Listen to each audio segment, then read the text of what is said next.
What's up, Laker supporters? This is episode 8 of the Laker Chisme Vodcast. I'm your host, Jacob. This is, one of the worst times that LA is experiencing, aside from a few events. Kobe Bryant just recently passed away with his daughter and 7 other passengers on a helicopter going toward Calabasas in LA County. Everyone's upset. Everyone's mourning. It's a tough time because he's gone just like that at the age of 41. Anyone who grew up in LA, Southern California, or was a Lakers supporter from a while back, or even from the 2000s, 20 years ago.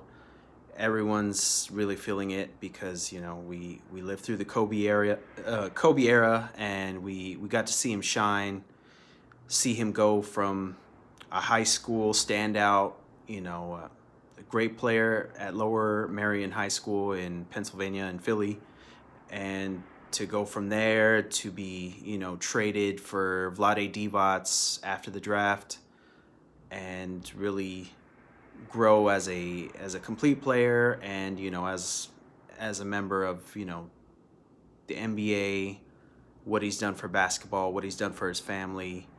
It was right there before our eyes, and even if we didn't know him personally, this is still a sad time. And I'm thankful I got to watch him. My parents, my family got to watch him. I was fortunate enough to be able to go to a few games while he was playing.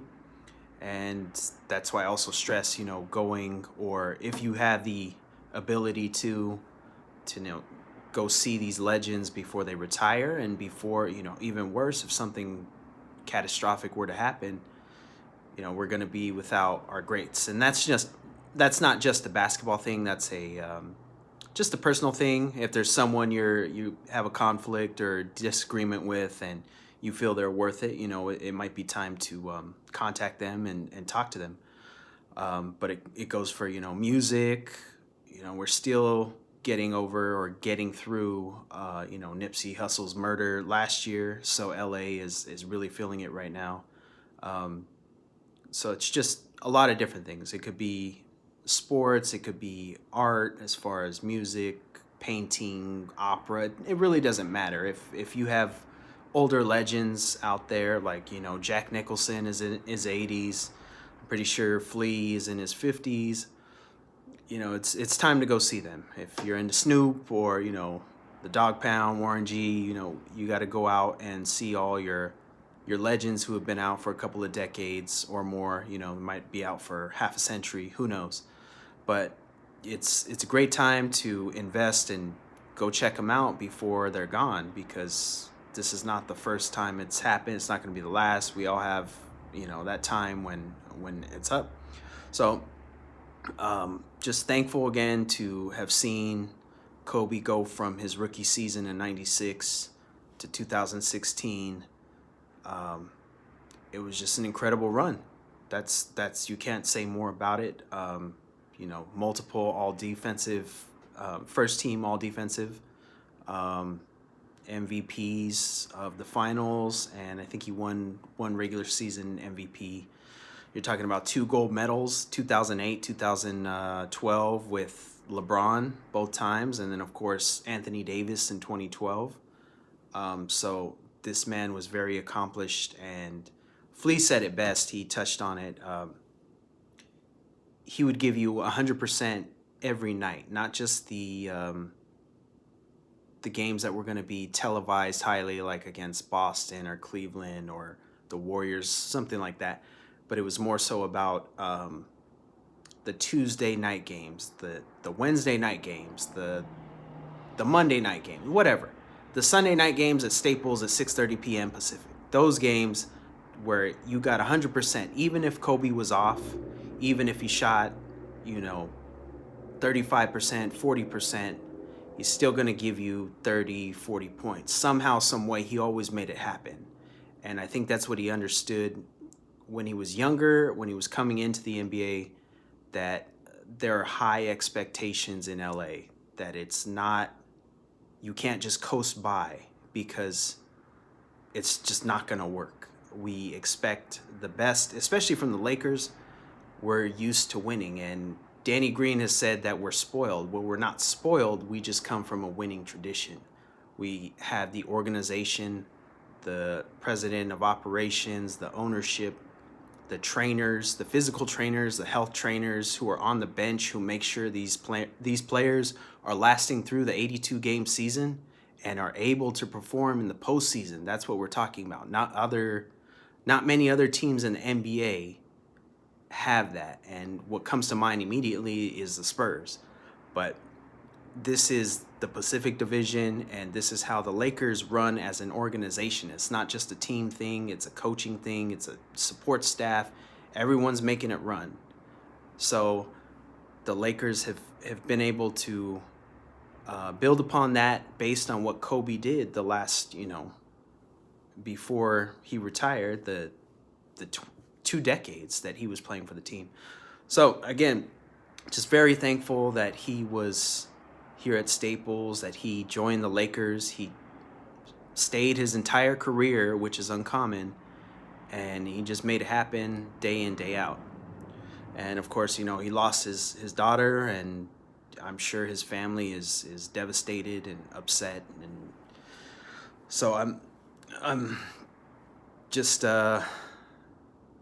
happy that I got to see him. But as far as what the Lakers are doing this season, recently I haven't recorded Vodcast in a while, but LeBron James, Anthony Davis, of course, are on the All-Star ballot. They're on the first team. I think they were the only 2 players to get over 4 million votes. Frank Vogel, of course, deserving, is the head coach of the All-Star game, which is in about 2 weeks, week and a half, 2 weeks. And of course, LeBron recently passed Kobe for all-time points leader. So this is a very record-breaking season. It's historic. Unfortunately, this tragic event has happened as well. But it's the start of a new era, and I hope the Lakers, and I'm sure they do, they understand the gravity of what Kobe meant to, not just to the league, but to the city and to all the Lakers supporters that are here and that love the Lakers, love Kobe. So, Friday they lost against Portland. That was their first game back, because the game last weekend on Tuesday got postponed against the Clippers. So that needs to be rescheduled. It was a tough loss, and of course, Damian Lillard is an excellent shooter, excellent playmaker, just a great all-around player in general. What he's done for basketball, and then what he does in his community in Oakland. So they lost. That's it. The Pacific Division, these are always tough games, tougher than the Western Conference, and the Lakers know that. They know what they get into every season. But of course, they came back and bounced back against the Kings up at the Golden One Credit Union Center in Sacramento, and they were able to pull out a great win. I would just say don't be overly excited, because half, or at least 2 or 3 players from the Kings were out. So the Lakers, although they've done very well this season, they really have to clamp down on the elite teams, and that includes Milwaukee, Philly, the Clippers, and even Boston. My main concern right now is definitely the Clippers, because they're 0-2, and the next game as of right now is going to be in March. So that's just something to keep eyes on after the All-Star break. Aside from that, thing that is really floating around is Kuzma trade talks, which honestly I think is a horrible idea. And the reason being is that the Lakers have Kuzma in his 3rd season, and we don't know what's going to happen in the rest of this season. We don't know what's going to happen next season. So I think it's in their best interest to keep him for his 4th year of his contract and see at that point, because Kuzma's still developing. He's a great scorer, but as I said in my last podcast, I'd love to see him play more defense and grab more rebounds. And he grabbed 15 rebounds, which was, I think, either his season high or his career high on Friday against Portland. And he's doing better on offense. If you watch the Lakers play the Kings on Saturday night, they had 7 players in double figures. That's fucking incredible. That's not too common.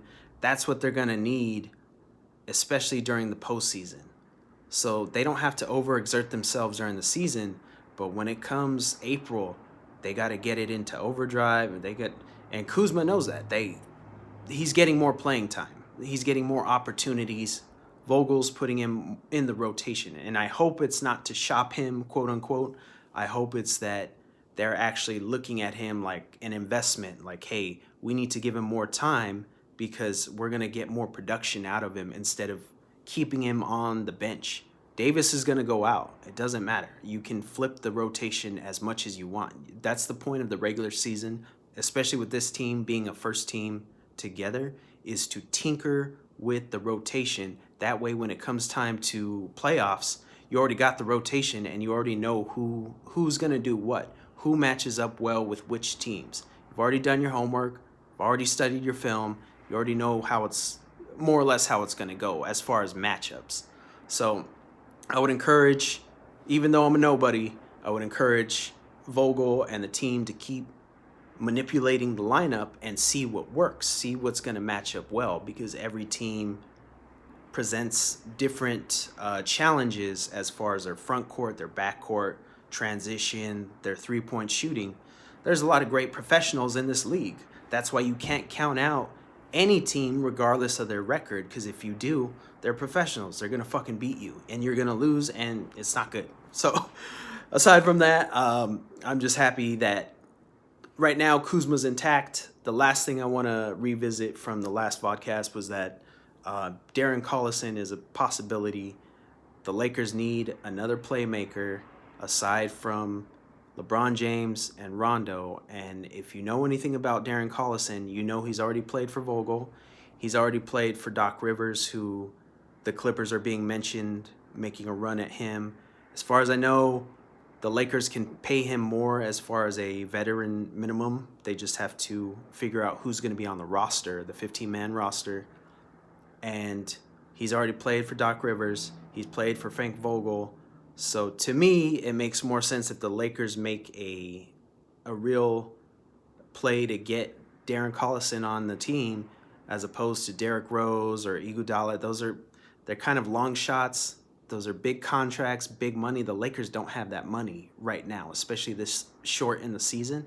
They need to move and get someone, a veteran who knows what they're doing, knows how to win, protects the ball, doesn't throw it out of bounds. It's pretty simple because they're going to need that to get them through the playoffs. The playoffs are not going to be easy. You're probably going to have a lot of 6 or 7 game series, especially in the West, because the Warriors, aren't in play this season.